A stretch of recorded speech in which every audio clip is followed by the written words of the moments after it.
नमस्कार, मैं आचार्य उमेश। स्वागत है आपका हमारे YouTube चैनल में। प्रिय दर्शकों, आज का जो यह कार्यक्रम है ये उन लोगों के लिए विशेष है जो लोग कई प्रकार के ट्रीटमेंट कर चुके हैं लेकिन अभी भी उनका रोग शांति नहीं हुआ। वो बीमार हैं, आपने एलोपैथिक दवाइयाँ ली, आयुर्वेदिक और होम्योपैथिक जो भी सारी ट्रीटमेंट होती है वो आप कर चुके हैं, तब भी आपको शांति नहीं मिल रही है, अर्थात वो रोग घटने का नाम नहीं ले रहा है। तो दोस्तों, कहीं ना कहीं जब दवाई काम नहीं करती है तो कहीं ना कहीं मंत्रों का प्रभाव काम करता है, क्योंकि अगर रोग है, रोग अगर सही ट्रीटमेंट मिल रहा है तब भी इंसान अगर ठीक नहीं हो रहा है तो कहीं ना कहीं कारण कुछ और हो सकता है। आज हम आपको ऐसे ही ज्योतिष शास्त्र का एक प्रश्न आपको बताएंगे। इसे कहते हैं प्रश्न कुंडली। प्रश्न के हिसाब से हम आपके बारे में बता सकते हैं कि आखिर आप किस लिए परेशान हैं।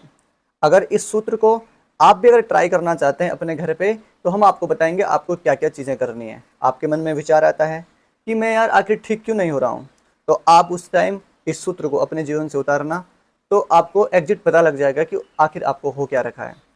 आपको बताते हैं भूत बाधा क्या होती है। जब हम कहीं जाते हैं किसी शमशान घाट के क्षेत्र में या कहीं और जगह चले गए हम जहाँ हमें कोई साया लग गया है, शैतान लग गया, तो इस प्रकार की बाधाओं को भूत बाधा कहते हैं। ये दवाई से ठीक नहीं होता, फिर इनका पूजन करना ही पड़ता है। दूसरी बाधा होती है देवताओं की बाधा, अर्थात हम कुछ चीज़ का संकल्प भगवान के ऊपर करते हैं कि भगवान अगर हमारा ये काम बन जाए तो हम आपकी पूजा करवाएंगे, ठीक है। उसके बाद अगर हमारा जब वो काम बन जाता है तो हम वो पूजा भगवान की नहीं करवाते हैं, तो इसलिए भगवान भी रुष्ट होते हैं, जिससे इंसान को दुख मिलता है। तीसरी बाधा होती है पितरों की। पितरों की बाधा इस प्रकार होती है कि जब वो सृष्टि को छोड़ के चले जाते हैं तो हमारा कर्तव्य अच्छे अनुशासित तरीके से उनका श्राद्ध कर दें। श्राद्ध करने के बाद प्रतिवर्ष पितृपक्ष में उनका तर्पण इत्यादि करें। अगर हम ये काम नहीं कर पा रहे हैं या हम श्राद्ध अच्छे तरीके से नहीं कर पाए तो इसलिए वो भी परेशान रहते हैं, क्योंकि उनको भोजन नहीं मिलता है टाइम टाइम पे, जिसके कारण वो हमको दुख देते हैं।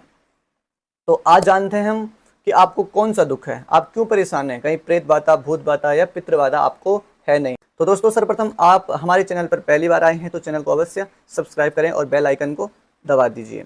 हमें कौन सा रोग है उसके लिए हमें 5 चीज़ों का विशेष ध्यान देना है।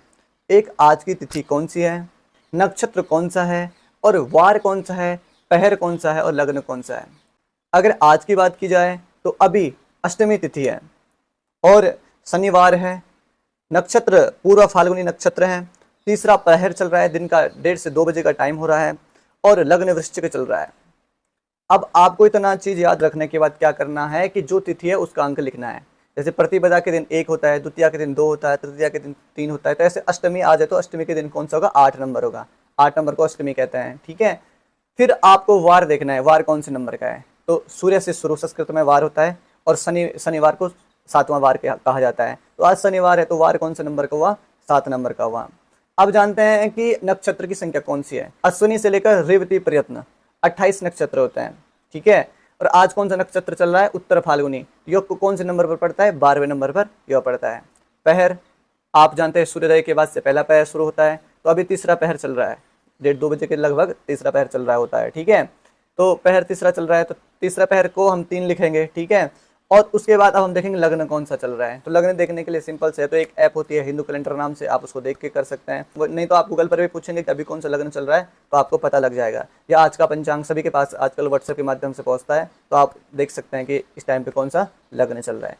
अब आपको इसको जोड़ना है कैसे कि तिथि का 8 आपको लिखना है, वार का 7 लिखना है, नक्षत्र का 12 लिखना है, पहर का 3 लिखना है और वृश्चिक जो लग्न था उसका 8 लिखना है। और इनको पूरा जोड़कर इसका योग होता है 38 हो गया।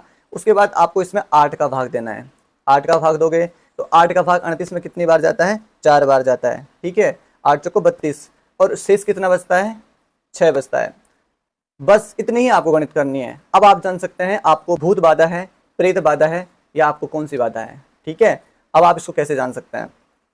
सूत्र कहता है कि अगर आपका शेष 7 व 3 बचता है, गणित करने के बाद 7 व 3 अगर आपका शेष बच रहा है तो आपको देवताओं की बाधा है, ठीक है।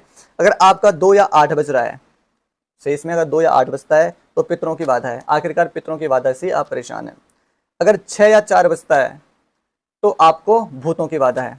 अब हमारा शेष कितना बचता था, 6 बचा था। तो कहीं ना कहीं अगर इस टाइम पे कोई हमसे प्रश्न करे कि वो ठीक क्यों नहीं हो रहा, अगर हम इस टाइम अगर इस गणित को निकालें तो उसको क्या है कि भूत की बाधा है, अर्थात कोई साया उसके ऊपर लगा हुआ है, इसलिए वो ठीक नहीं हो रहा है। अगर हमको शेष 1 या 5 बचता तो फिर कोई बाधा ही नहीं है। इंसान बीमार है, ठीक हो जाएगा, फिर हम इस पे नहीं दावा कर सकते हैं कि इसको किसी प्रकार की बाधा है। तो आपके समझ में आ गया होगा। अगर आपके समझ में नहीं आया तो आप हमें पर्सनली पूछ भी सकते हैं, हमारा व्हाट्सएप नंबर आप देख ही रहे होंगे। और अगर आपको प्रश्न करना है हमसे कि कोई बीमार ठीक ही नहीं हो रहा, तो आप हमें डायरेक्ट कॉल करके हम आपकी प्रश्न बना के आपको एकदम बता सकते हैं कि आप आखिर क्यों बीमार हैं। ठीक है, जानकारी अच्छी लगी होगी तो इस वीडियो को औरों तक अवश्य पहुंचाएं। हरे कृष्णा।